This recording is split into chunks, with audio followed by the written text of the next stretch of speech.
In today's video, I'm going to teach you how to use Zapier with Shopify. We're going to set up a simple workflow that sends data from Shopify to Google Sheets using Zapier.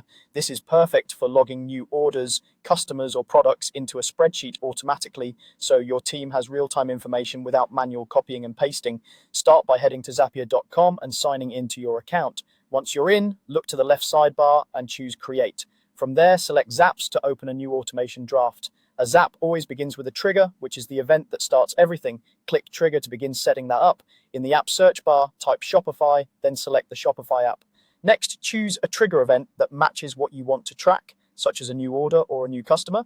Keep in mind that you'll want an example of that event in your store for testing, so having a recent order or a test order can be helpful. Zapier will prompt you to connect your Shopify account, sign in, approve the connection, and make sure you're using a store with the right permissions. After it's connected, click the option to test the trigger. Zapier will pull in a sample from Shopify so you can see the data fields that are available, like order totals, customer emails, and line items. If nothing is found, double check that your store has a recent event that matches your chosen trigger.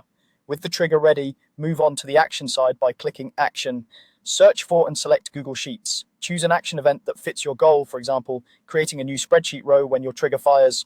When prompted, sign into your Google account and grant access so Zapier can write to your spreadsheets. You'll then see a test option again. Use this to confirm the action can receive the sample from Shopify and place it into Google Sheets. The test will send the sample record, which helps you verify that the correct spreadsheet and worksheet are reachable and that the fields align as expected. If the test doesn't land where you expect, check that you're using the right Google account and that the sheet is accessible and not protected.